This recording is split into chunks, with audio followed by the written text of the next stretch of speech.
Halo bro.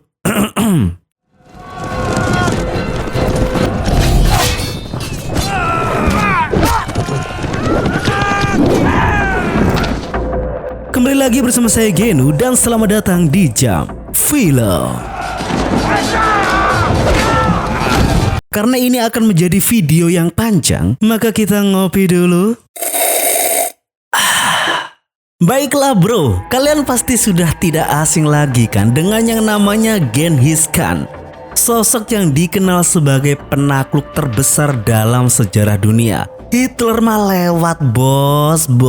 Karena kisah epik ini akan menggambarkan perjalanan awal dari seorang yang bernama Temujin sebelum menjadi seorang Genghis Khan atau pemimpin dari bangsa Mongol. Yang dimana pada akhirnya dia mampu menciptakan kekaisaran terbesar yang ada di dunia. Dan pastinya kita akan diperlihatkan kebrutalan dan kebarbaran bangsa Mongol pada saat itu. Namun, kendati pun demikian, kisah ini juga akan menyuguhkan tentang tekad dari seorang pria yang ditakdirkan untuk mengubah dunia. Jadi bagaimana? Ingin tahu perjalanan dari sosok ini yang akhirnya menjadi raja dari semua raja? Maka dari itu, langsung saja mari kita putar intronya.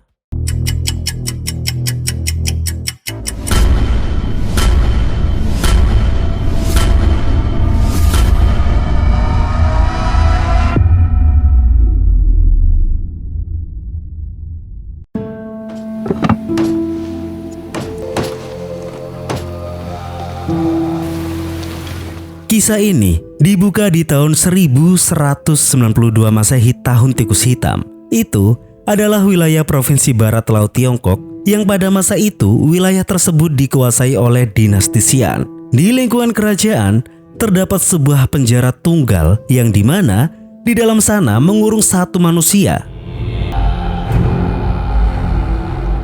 Di suatu hari ada seorang biksu kecil sedang berbicara dengan si tahanan itu dan mengatakan bahwa biksu yang orang itu kirim untuk mencari istrinya telah mati. Siapakah orang yang ada di dalam penjara itu? Sebelum kita mengetahui sosok yang mengerikan di balik jeruji tersebut,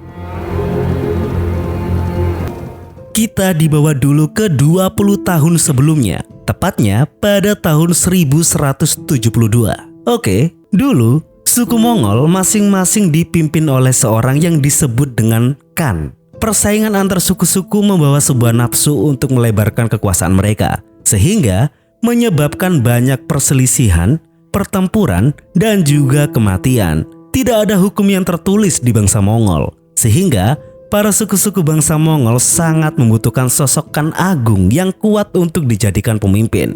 Ya, syukur-syukur kalau bisa menyatukan seluruh suku di bangsa Mongol. Kita di sana diperkenalkan dengan Yesugei, seorang Khan dari sebuah suku kecil di wilayah barat, di mana di perjalanannya kala itu bersama dengan beberapa pengikutnya dan juga anaknya yang masih berumur 9 tahun yang bernama Temujin. Mereka akan menuju ke wilayah suku Merkit untuk mengajukan perdamaian karena dulu Yesugei mencuri seorang wanita dari suku Merkit untuk dinikahinya, yang which is sekarang wanita itu adalah ibunya Temujin.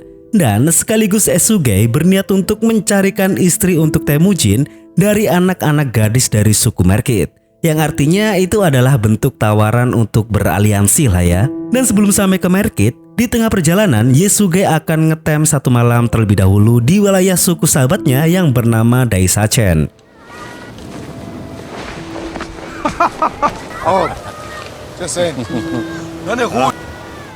Setelah mendapatkan sambutan ramah dari tuan rumah, Temujin tengah sibuk dengan kudanya dan tiba-tiba ada anak gadis yang menghampirinya.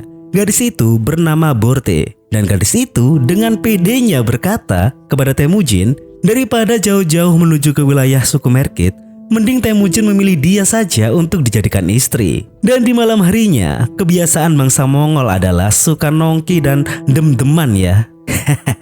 Ya, maksud saya itu mabuk ya. Suka mabuk itu bangsa Mongol sangat suka sekali dengan mabuk-mabukan.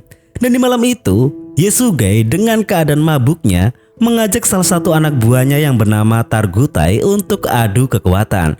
Dan di sana jelas Targutai kalah sama Yesugei. Ya karena dia kepala suku gitu loh Cuk, maksudku. Ya kepala suku gitu. Jadi ya harus ngalah lah ya. Tapi terlepas Esuge yang memang kepala suku, cara ngomong Yasuge ini memang terkadang memang agak nggak teli teman-teman. Karena selain dia ngomong kalau Targute itu lemah, dia juga ngomong ke banyak orang kalau Targute itu lemah dan tolol lah ya. Tolol. Sangat menyakitkan hati sekali.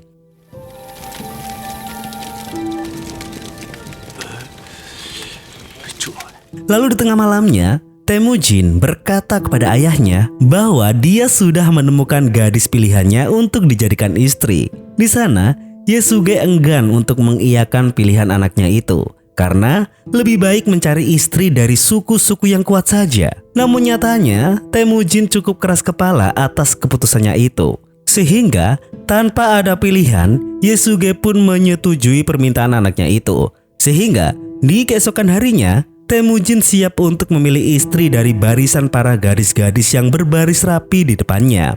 Dan di sana, saran ayahnya adalah cari gadis yang punya kaki kuat. Karena dia percaya bahwa wanita dengan kaki yang kuat akan bisa membahagiakan suami.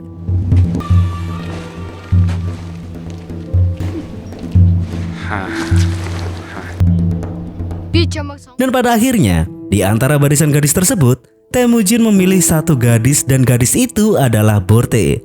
Dan Borte adalah anak gadis dari si kepala suku yang which is itu adalah sahabat dari Yasuge itu sendiri. Meskipun demikian, mereka baru bisa menikah di 5 tahun yang akan datang.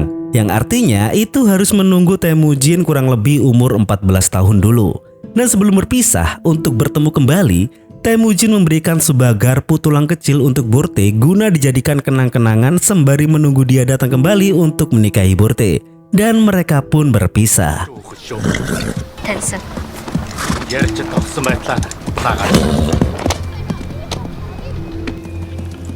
Di perjalanan pulang, ayahnya cukup pusing dengan sifat keras kepala anaknya. Lantas bagaimana nasib aliansinya dengan suku Merkit?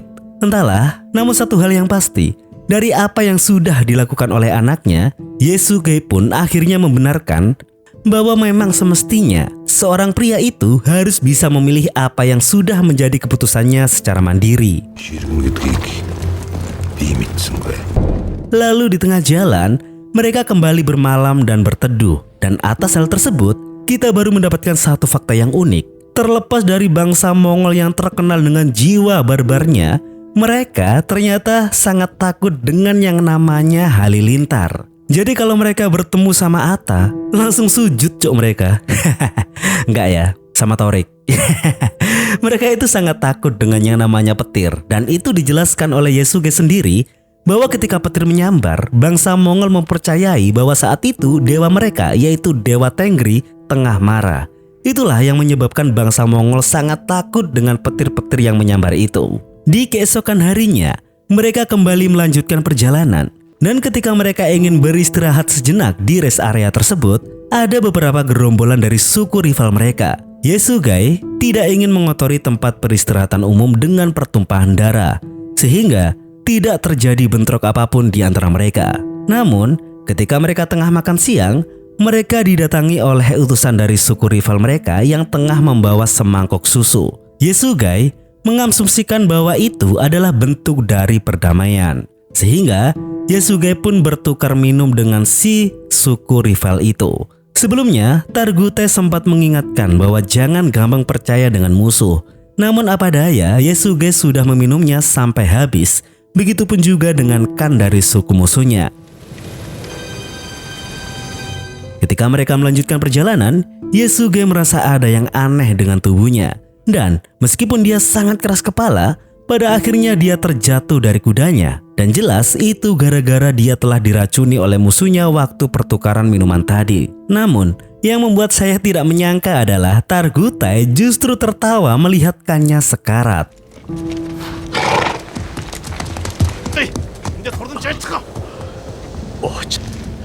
Di sana, Temujin membopong ayahnya. Dan si ayahnya sadar bahwa dia akan mati. Sehingga ia mengingatkan Temujin untuk tumbuh menjadi orang yang kuat karena Temujin secara teknis akan menggantikannya sebagai Kan di saat itu juga. Dan memohon kepada Dewa Tenggri yang agung adalah sebuah hal yang mutlak agar Temujin menjadikan yang hebat.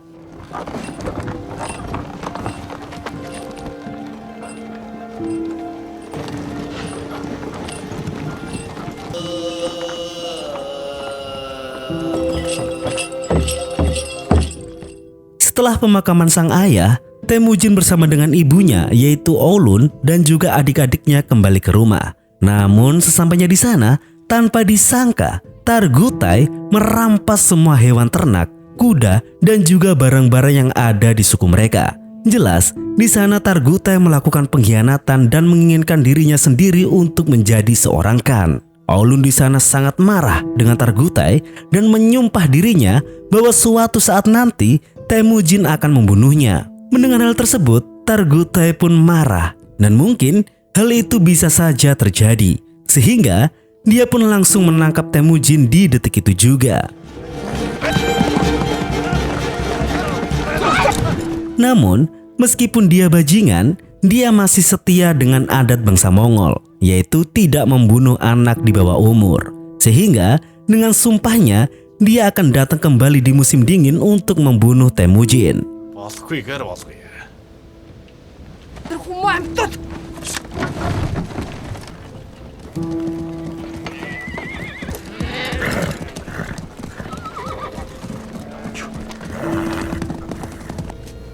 Setelah pengkhianatan tersebut, keluarga Temujin akan berpindah tempat. Di sana, ibunya kembali menekankan bahwa Temujin suatu saat nanti harus bisa membunuh Targutai atas pengkhianatan keji yang sudah Targutai lakukan. Namun, untuk menunggu saat-saat itu, sang ibu menyuruh Temujin untuk menyelamatkan diri terlebih dahulu. Sehingga, ketika musim dingin telah tiba, Temujin tidak memiliki tempat persembunyian. Sehingga, dia pun berkelana seorang diri. Selain dia harus menghindar dari kerajaan Targutai, tujuan utamanya adalah dia ingin menuju ke kaki gunung keramat untuk memohon pada sang dewa Tengri untuk menolongnya. Dia sendirian, tidak ada saudara maupun teman. Yang dia tahu, dia harus bisa sampai ke kaki gunung yang jauhnya ratusan kilo itu. Dan yang terpenting, dia harus tetap hidup. Di tengah perjalanan itu, bocah itu tersungkur kelelahan. Dan di sanalah dia bertemu dengan anak seumurannya dari suku lain yang bernama Jamuka. Dan ditolonglah Temujin dari keterpurukan tersebut.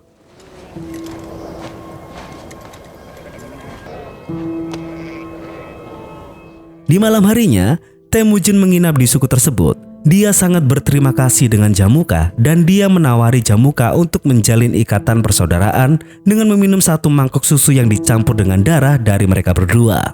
Di sana, Jamuka mengatakan bahwa suatu hari nanti dia akan menjadi Khan dan dia meminta Temujin untuk menjadi wakilnya. Namun, Temujin mengatakan sebelum ia bisa mengiyakan ajakan saudara barunya itu, dia harus bisa membunuh musuhnya terlebih dahulu yaitu Targutai. Di sana, dia juga bercerita bahwa dia memiliki seorang calon istri yang memiliki kaki yang kuat. Namun jawaban Jamuka cukup kocak. Dia menjawab, siapa yang peduli dengan kaki?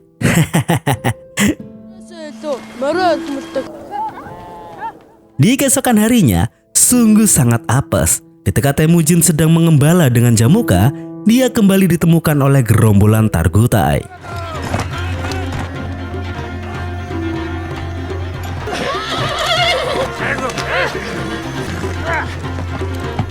Alhasil, dia ditangkap dan kali ini dia dipasung di lehernya. Namun, Targutai tetap belum bisa membunuhnya karena Temujin masih tergolong anak-anak. Di sana, ada kakek-kakek tua yang baik hati, di mana dia memberi makan Temujin yang sudah bagaikan budak itu.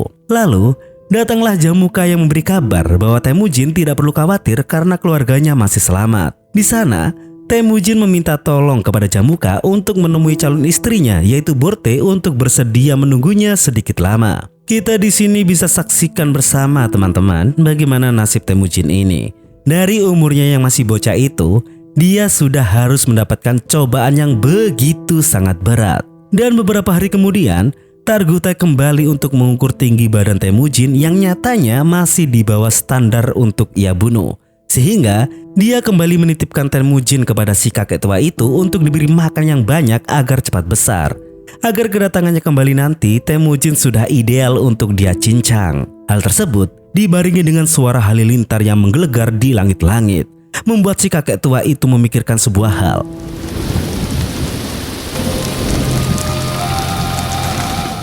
Dan malah dengan sengaja, dia pun akhirnya melepaskan ikatan kaki Temujin dan menyuruhnya untuk segera melarikan diri sejauh mungkin. Di sana, kita melihat Temujin berlari sejauh yang dia bisa. Dan tujuannya tetap sama, yaitu menuju ke kaki Gunung Keramat untuk berdoa kepada Dewa Tengri. Dan pada akhirnya, sampailah dia di kaki Gunung Keramat. Di pesarian tersebut, dia berdoa dengan khusyuk, di mana dia meminta sebuah kebebasan, kekuatan, dan juga kemampuan untuk dia bisa menghadapi segala rintangan yang kini tengah dia derita.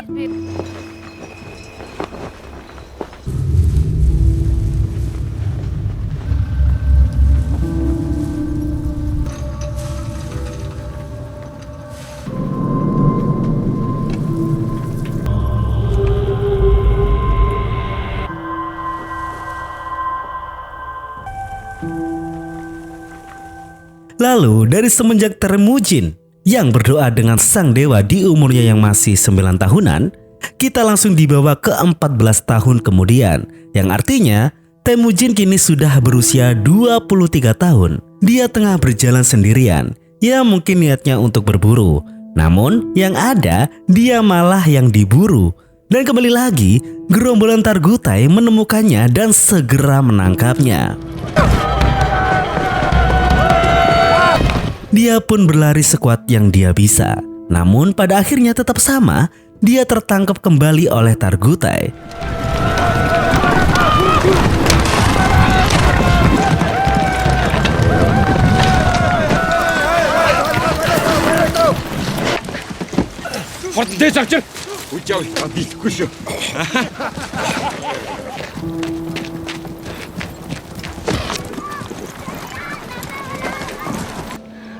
Targutai di masa itu sudah menyandang gelar Khan untuk sukunya sendiri dan sesumbar bahwa dia lebih pandai daripada ayah Temujin.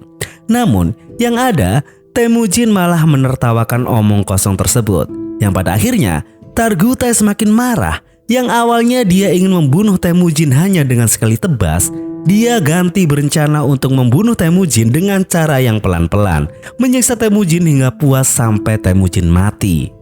Temujin kembali dipasung seperti 14 tahun yang lalu. Dan kembali lagi, si pak tua yang dulu kembali menghampirinya dan memberinya sebuah makanan. Dan di sana pak tua itu mengatakan, jika Temujin ternyata masih ditakdirkan untuk hidup dan apa yang dia yakini memang benar adanya, dia memohon Temujin untuk tidak membunuhnya. Di sana, pak tua itu mengartikan bahwa mungkin dia tahu tentang isyarat semesta dan tahu bahwa Temujin mungkin adalah sosok yang semesta itu inginkan. Di malam harinya, ketika semua orang-orang nongkrong dan juga minum-minum, Temujin hanya dijaga oleh satu orang. Dan itu adalah kesalahan yang fatal, di mana Temujin memancing si penjaga itu untuk menghampirinya, dan di detik itulah si penjaga itu mati.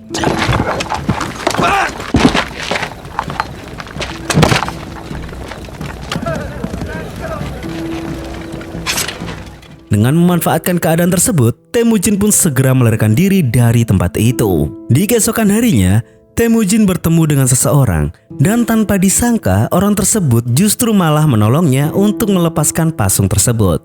Dan orang itu memperkenalkan dirinya dengan nama Borku. Alasan kenapa Borku itu menolongnya adalah karena dia tahu siapa sebenarnya Temujin. Dan dengan baik hati pula, dia memberikan salah satu kuda ternaknya untuk dipakai Temujin melarikan diri.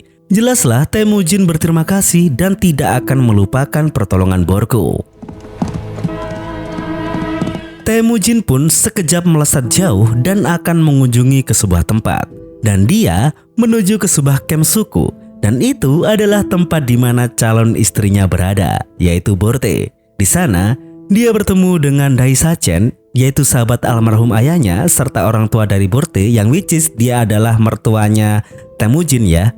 Dan sangat mengejutkan pula, nyatanya Borte masih setia untuk menunggu kedatangan Temujin. Meskipun dia harusnya hanya menunggu 5 tahun saja, bukan 14 tahun lamanya. Namun, kutipan pepatah lama tetap menunjukkan tajinya bahwa kalau jodoh ya memang tidak akan kemana. Jauh di Bukit Teletubbies sana, Ibu Temujin terbelalak melihat sosok yang selama ini dia nantikan kepulangannya. Ya, itu adalah Temujin, yang dimana kepulangannya pun itu tidak sendiri, melainkan dia membawa calon istrinya juga. Di sana, langsung saja sang ibu memberikan sebuah kalung paling berharganya untuk dikenakan Borte, sekaligus langsung menikahkan Temujin dengan Borte. Disaksikan oleh kedua adiknya, Temujin dan juga Borte pun resmi bersuami istri. Dan sebagaimana pengantin baru, mereka pun langsung bulan madu tipis-tipis, menikmati senja di ujung tebing yang indah. Asik. Iclik nih bos, gas bos, gas. Lalu siapa sangka, di tengah Temujin dan juga Borte tengah bulan madu di alam liar, kediaman ibunya tiba-tiba diserang oleh segerombolan suku. Dan suku itu adalah suku Merkit. Ingat ya, sudah saya jelaskan di awal tadi perihal gesekan suku Yasuge dengan Merkit ini. Sontak, di sana sang ibu mengenali suara dari sosok tersebut. Dan sosok itu bernama Ciledu, yaitu calon suaminya dulu sebelum dia dibawa kabur oleh ayahnya Temujin. Di sana, Ciledu ingin berbalas dendam dan berniat untuk membawa istrinya Temujin. Dan karena mereka tidak menemukan keberadaan Temujin di sana, mereka akan mencari jejak Temujin dan membakar tenda ibu Temujin yang ada di sana. Keesokan harinya, kita dibawa ke tempat Temujin dan juga Borte bergendak ria. Namun, belum lama mereka bercumbu dan hendak melakukan ronde untuk yang kesekian kalinya, mereka sadar bahwa ada gerombolan yang tengah mendekat. Sontaklah, Temujin sadar bahwa itu adalah pasukan suku Merkit, sehingga tanpa harus pikir panjang, Temujin pun segera membawa lari istrinya. Kuda mereka pun saling berpacu satu sama lain. Di sana, Temujin sekali melakukan perlawanan dan melesatkan anak panah ke suku Merkit. Namun, serangan itu justru malah membuatnya mendapatkan serangan balik dan anak panah dari suku Merkit pun mengenai punggungnya. Di sana, Temujin sekarat, sehingga Borte pun berkorban. Demi suaminya bisa selamat, dia pun mengirim kuda yang ditunggangi Temujin untuk kembali ke rumah. Sedangkan dia berhasil ditangkap oleh Ciledu.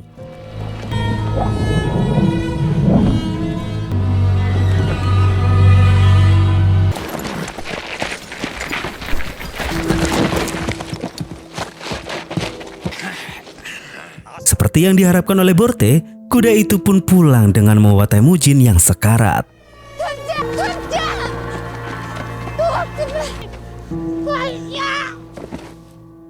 Beberapa bulan setelah Temujin sembuh dari lukanya, dia tahu bahwa dia harus mendapatkan Borte kembali. Tetapi jelas, secara objektif dia tidak akan bisa melakukan hal itu sendirian.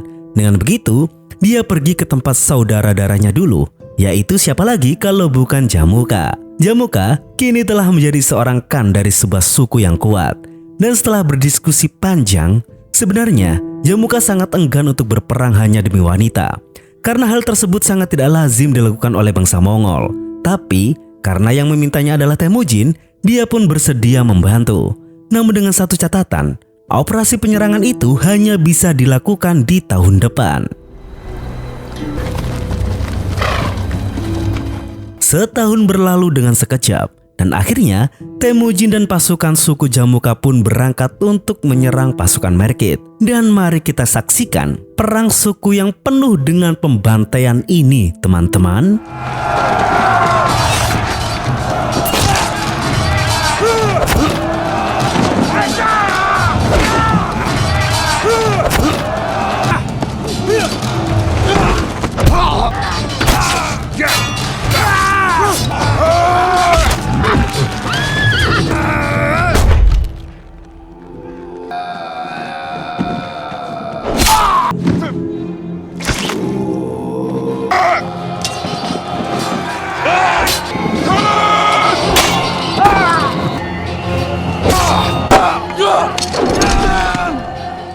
Setelah dirasa unggul, Temujin pun menyamar dan bergerak masuk ke wilayah Camp Merkit.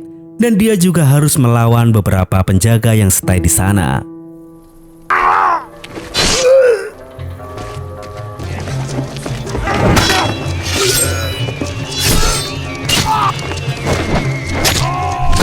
Setelah menumbangkan para penjaga, di sanalah dia akhirnya berhasil menemukan Borte kembali, di mana Borte dalam keadaan hamil dan sudah menggorok celedu di dalam tenda itu. Harapan saya itu adalah anaknya Temujin ya. Ya mungkin agak kecampur dikit lah ya sama si bajingan celedu itu. Tapi ya mau gimana lagi bro? Mana mungkin ya kan kalau Borte diculik dan enggak diiculik sama sekali di sana selama 1 tahun ya kan? Tapi yang membuat saya terenyuh adalah Temujin dengan tulus mengatakan bahwa anak yang dikandung Borte adalah anaknya. Di malam harinya, seluruh pasukan merayakan kemenangan mereka. Saat itu, Temujin berhasil mengumpulkan banyak pengikut. Di saat mereka meminta Temujin untuk membagi hasil jarahan dari suku Merkit yang mereka kalahkan, tidak seperti kebanyakan parakan lainnya, Temujin hanya ingin menyimpan 10% untuk dirinya sendiri dan memberikan sisanya kepada seluruh pasukannya. Bahkan, ia menawarkan lebih banyak hasil jarahan untuk para keluarga prajurit. Hal tersebut diperhatikan oleh beberapa pasukan Jamuka, bagaimana Temujin membagi hasil rampasan itu dengan adil dan juga bijak. Seorang Khan sejati yang banyak diidam-idamkan oleh para kelompok suku. Dan tanpa sepengetahuan Jamuka, di keesokan harinya, Darite dan juga Altan, salah satu prajurit terbaik Jamuka, memutuskan untuk mengikuti Temujin. Jelas, Jamuka murka dan menganggap hal tersebut sebagai pengkhianatan. Namun, sebagaimana juga dalam adat Mongol, setiap orang memang berhak untuk memilihkan mereka sendiri. Di sana, nampak sudah terjadi gejolak perselisihan antara Jamuka dan juga Temujin.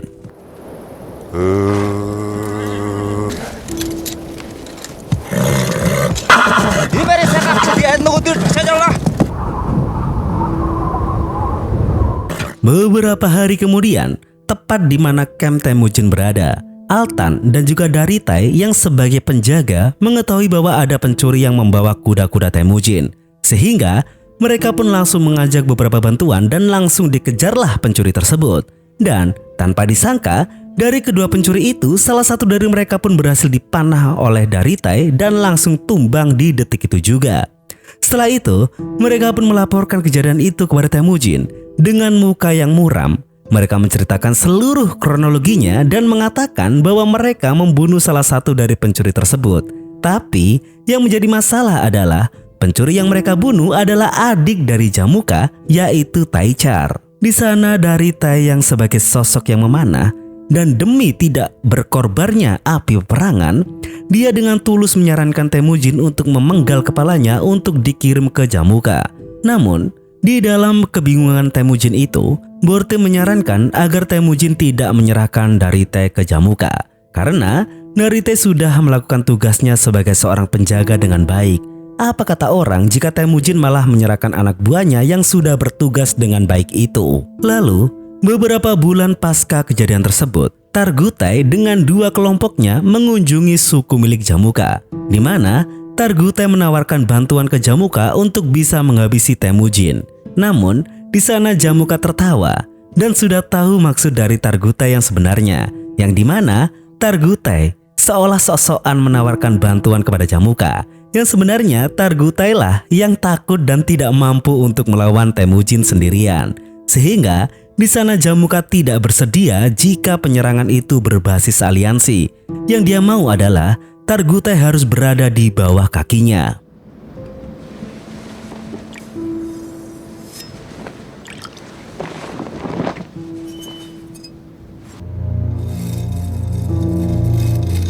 Beberapa bulan kemudian, suku Temujin pun melakukan perjalanan untuk berpindah tempat. Karena memang dasarnya bangsa Mongol pada waktu itu memang nomaden ya bro ya. Lalu, tidak lama kemudian, salah satu pengawal melaporkan bahwa pasukan Jamuka sedang melakukan pengejaran untuk melakukan penyerangan. Dan jumlahnya 10 kali lipat dari jumlah pasukan Temujin. Yang dimana itu menjelaskan bahwa Targutai bersedia untuk bergabung dengan Jamuka demi bisa menangkap Temujin. Sehingga dengan begitu, Temujin pun mengarahkan para wanita dan juga anak-anak untuk segera bersembunyi di pegunungan. Sedangkan para pasukan siap untuk melawan pasukan Jamuka. Temujin dan para pasukannya membangun sebuah blokade dari gerobak-gerobak mereka untuk pertahanan. Dan dengan jiwa kesatrianya, dia dan juga para pasukan mininya siap untuk melawan pasukan besar Jamuka yang pastinya itu sangat berat. Dan sebelum peperangan dimulai, dia sempatkan untuk berpamitan dengan Borte karena tidak ada yang tahu apakah Temujin bisa bertahan hidup atau malah mati dibantai oleh Jamuka. Namun tetap satu hal yang pasti, Borte akan tetap menunggu Temujin dan menginginkan Temujin untuk tetap hidup.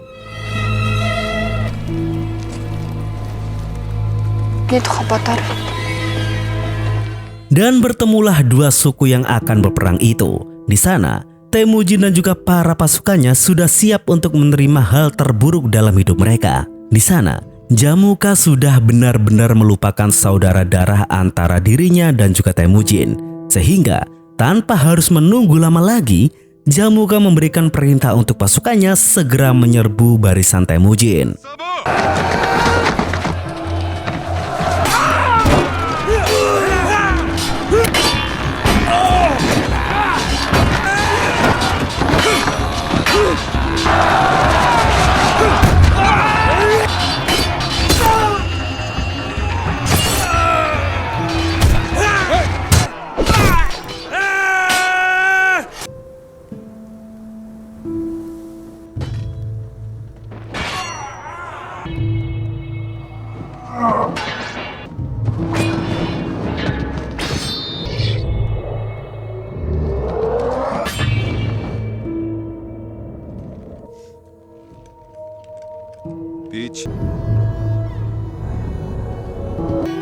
Meskipun berhasil membunuh banyak musuh dan sekuat apapun Temujin, pada akhirnya dia tetap tertangkap.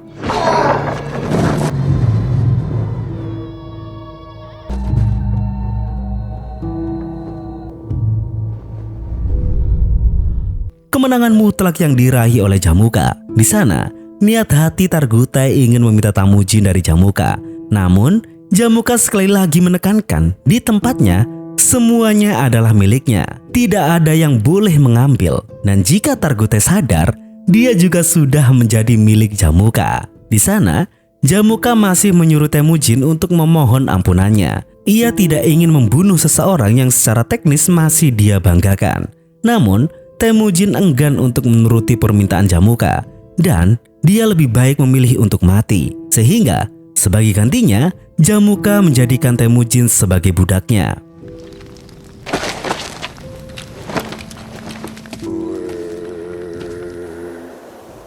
Namun di tahun-tahun berikutnya, Jamuka memilih untuk menjual para budaknya termasuk Temujin ke para pedagang budak. 1 tahun kemudian, di perbatasan kota Xia Tiongkok, Raja Xia mengunjungi pasar budak untuk mencari beberapa budak tambahan untuk dirinya. Dan di sanalah dia tertarik dengan Temujin yang dibanderol dengan harga yang sangat mahal. Hal tersebut bukan tanpa alasan, karena Temujin adalah budak yang sangat kuat yang sudah pernah membunuh beberapa anak buah dari para pedagang yang bersikap kasar terhadapnya. Di sana, sang raja yang didampingi oleh biksu mendapatkan saran bahwa jangan membeli Temujin karena si biksu itu memiliki perasaan yang buruk dan melihat sosok Temujin bisa menjadi malapetaka bagi kerajaan Xia. Namun sang raja tetap membeli Temujin dan dia tahu apa yang harus dia lakukan kepada Temujin.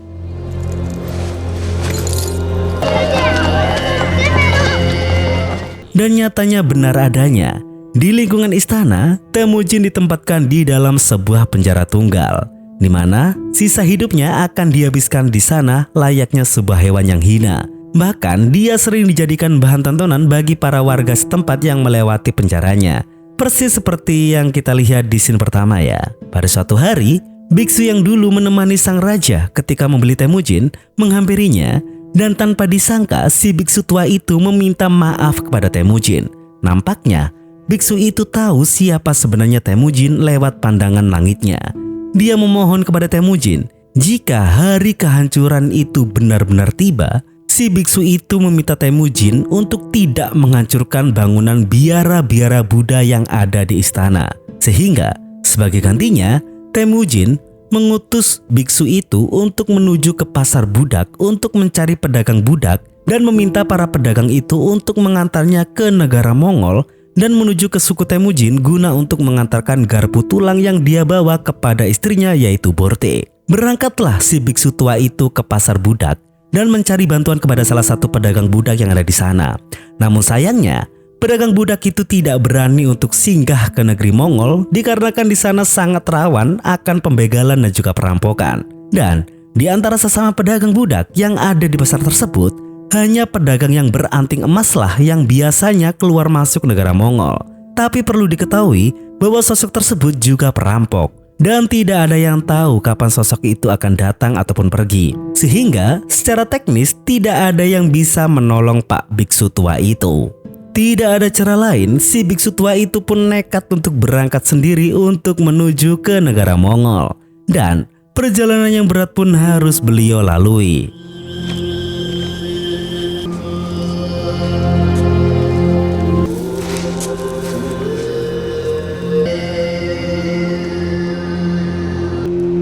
Namun, sekuat apapun Pak Tua itu berjuang, pada akhirnya beliau tumbang juga. Dan seperti yang kita saksikan, beliau gugur di tengah perjalanan. Beberapa hari kemudian, secara kebetulan jasad biksu tersebut ditemukan oleh Borte dan juga anaknya yang sekarang sudah besar yang bernama Juci. Sehingga, dengan menemukan garpu tulang di jasad si biksu, Borte akhirnya tahu bahwa suaminya masih hidup. Dan biksu itu adalah utusannya. Di tengah keterpurukan tersebut, Borte dan Juci hanya bisa berdiam diri. Hingga tidak lama kemudian mereka berpapasan dengan beberapa gerombolan. Dan gerombolan itu adalah si pedagang budak beranting emas. Di sana, Borte memohon untuk nebeng ke negeri Tiongkok. Dan jelas itu adalah perjalanan yang begitu sangat panjang. Di sana, Borte siap untuk membayar dengan apapun. Bisa kita duga bersama ya. Borte bisa membayar dengan cara apa? Tidak perlu kita bahas.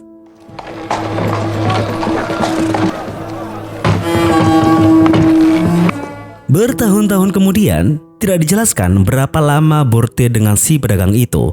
Namun yang jelas, Borte di sana berpenampilan layaknya saudagar besar. Di sana, dia menuju ke lingkungan istana dan bertemulah dia dengan Temujin yang ada di balik jeruji besi.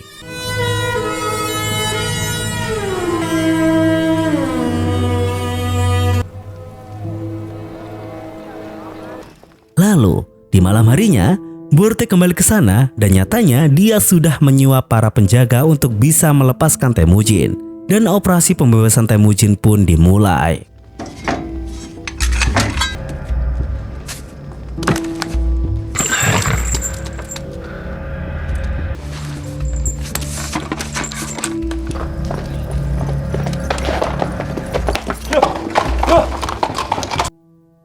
Dan akhirnya dari sekian lama penantian yang Temujin impikan, akhirnya Temujin lepas dari belenggu cobaan beratnya. Di dalam kereta sana sudah ada dua anak. Yang pertama Juci, yaitu anak pertama, dan satunya lagi ada anak gadis kecil yang bernama Mongen. Nah, disinilah mungkin bisa kita spekulasi bersama ya. Bisa jadi itu memang benar anaknya Temujin. Mungkin Borte pada waktu itu ketemu sama si pedagang itu masih hamil kecil lah ya. Atau bisa juga itu adalah bentuk transaksi antara si Borte dengan si pedagang. Namun satu hal yang pasti, Temujin selalu mengakui bahwa siapapun yang dilahirkan dari rahim Borte adalah anaknya. Luar biasa sekali. Bahkan, Mogen pun bertanya, jika kalau orang yang dihadapannya itu adalah ayahnya, lalu ayah-ayahnya yang lain itu di mana? Ya ampun. Tapi bukan itu ya konteks utama dari film ini. Ya mau gimana lagi bro? Kita juga sudah tahu kan hiruk pikuk kehidupan Temujin ini kayak apa gitu loh.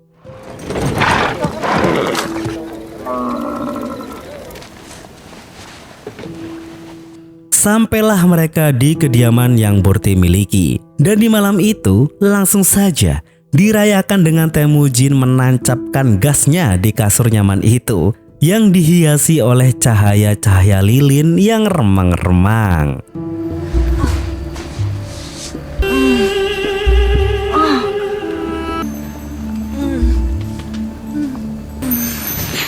Keluarga mereka yang kini beranggotakan 4 orang itu kembali ke pedesaan dan hidup bahagia kurang lebih hanya 1 bulan saja. Di sana, nampak jelas kedua anak itu sangat mencintai Temujin dan bermain dengannya sepanjang waktu. Di sela istirahatnya itu, Borte berkata bahwa sekarang semua orang Mongol semakin parah. Mereka mencuri, merampok, bahkan suka membunuh. Tidak peduli anak-anak ataupun wanita. Dan perkataan singkat tersebut berdampak besar bagi Temujin. Sehingga dia kemudian memutuskan kembali untuk melanjutkan asanya. Dan jelas, dia akan kembali meninggalkan keluarganya untuk yang kesekian kalinya.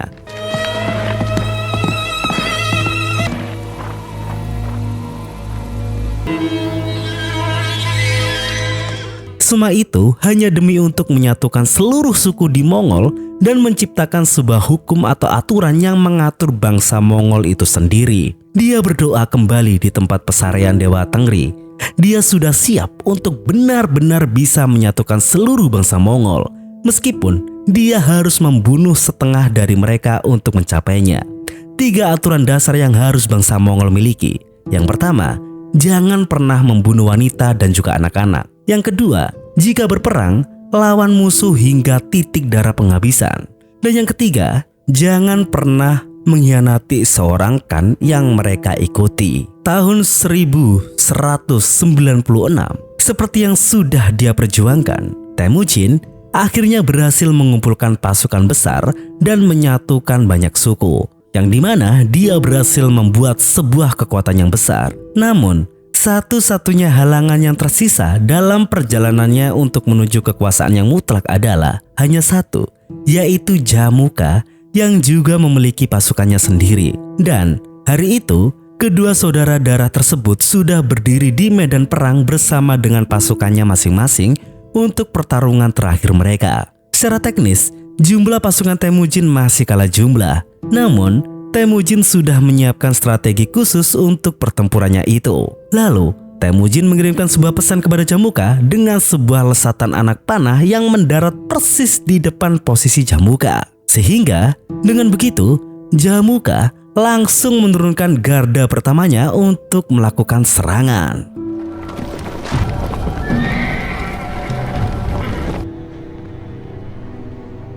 Gerakan tersebut di-counter dengan Temujin yang menurunkan beberapa pasukan elitnya. Dan mari kita saksikan pertempuran yang dahsyat ini, teman-teman.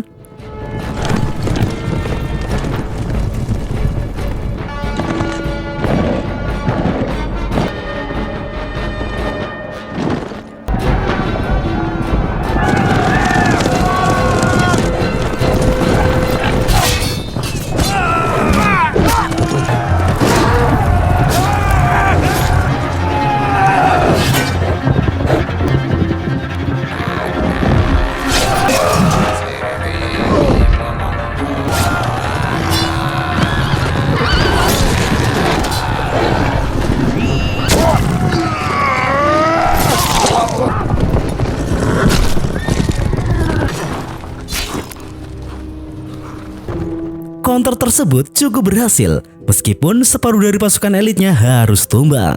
Lalu, sisa dari garda pertama Jamuka itu terus mengejar 4 pasukan elit yang berhasil selamat. Hingga sampai di satu titik, garda pertama Jamuka itu disapu bersih dengan pasukan pemanah Temujin yang bersembunyi di balik gundukan. Dan faktanya, pasukan elit itu adalah pasukan bunuh diri yang dimiliki oleh Temujin.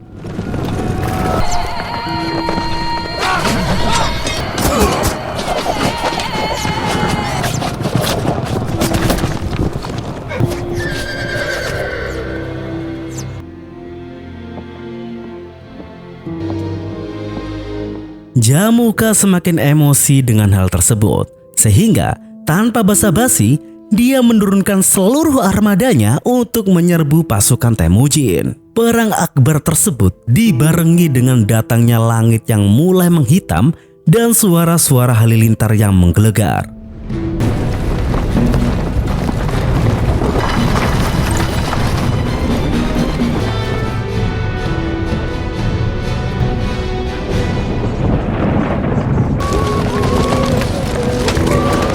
Yang jelas, di sana persis seperti almarhum ayahnya Temujin bilang dulu, mangsa Mongol sangat takut dengan yang namanya halilintar yang diyakini bahwa sang dewa tengah marah. seluruh prajurit dari kedua belah kubu itu menunduk dan bersujud takut.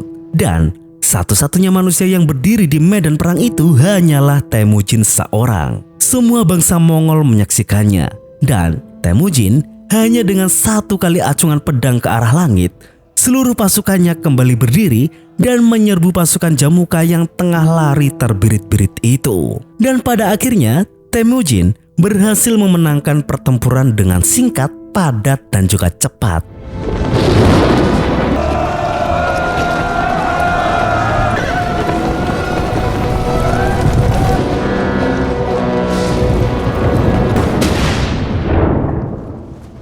Ketika langit sudah cerah, Temujin berjalan ke dalam barisan pasukannya. Lalu, tiba-tiba ada dua prajurit yang datang dan mengaku bahwa mereka ingin mengabdi kepada Temujin, dengan bukti bahwa mereka sudah membunuhkannya sendiri yang tengah kabur, yaitu Targutai. Di sana, harusnya Temujin menerima pengabdian mereka berdua.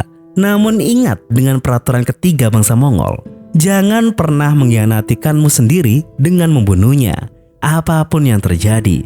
Sehingga kedua orang itu pun dieksekusi di detik itu juga. Lalu, dia menemui pasukan besar Jamuka. Di barisan itu, dia juga bertemu kembali dengan Pak Tua yang dulu merawatnya ketika disiksa oleh Targutai.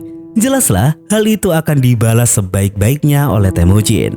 Lalu, setelah itu, dengan bijaksana, dia mengampuni seluruh prajurit musuh yang ada di depannya. Temujin. Selanjutnya, untuk Jamuka, dia berhasil ditangkap oleh beberapa pasukan Temujin. Di sana, Jamuka mengakui kehebatan Temujin dan bersipu atas Khan yang ada di depannya itu. Di sana, Temujin dengan niat hati ingin memaafkan Jamuka dan dia ingin Jamuka bergabung dengannya. Namun sayang, Jamuka justru menjawab dengan pengakuannya bahwa dia selalu menjadi batu sandungan untuk Temujin. Di sana, dia berharap Temujin untuk memenggal kepalanya agar perbuatannya diganjar dengan hal yang setimpal.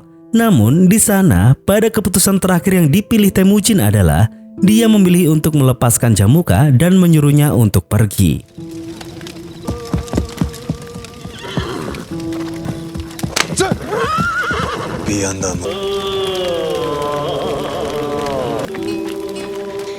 Kemenangan mutlak bagi Temujin. Sebuah perjuangan yang keras tidak akan pernah mengkhianati hasil, di mana Temujin kini benar-benar menyatukan seluruh bangsa Mongol dan menjadi pemimpin tunggal di bangsa yang besar tersebut. Di akhir cerita, Temujin kembali berucap kepada istrinya, di mana dia akan menyelesaikan apa yang sudah dia mulai. Dia juga berkata bahwa Borte adalah istri yang sangat baik baginya, di mana Borte selalu tahu bahwa Temujin akan selalu kembali. Dan persis seperti sejarah yang mengatakan bahwa pada tahun 1206 Temujin menjadi pemimpin tunggal bangsa Mongol. Dan selamanya dia dikenal dunia sebagai Genghis Khan, sang penguasa savana. Dan pada saat itu, dinasti Xia di dataran barat Tiongkok dimusnahkan oleh pasukan Mongol di bawah kepemimpinan Temujin. Dan seperti yang sudah dijanjikan oleh Temujin kepada sang biksu tua, di mana dia tetap menjaga biara-biara Buddha akan tetap berdiri kokoh untuk menghormati para biksu-biksu yang ada di Tiongkok. Dan pemerintahan Genghis Khan yang besar pun baru saja dimulai. Dan film pun tamat. Baiklah teman-teman, ending yang sangat luar biasa sekali.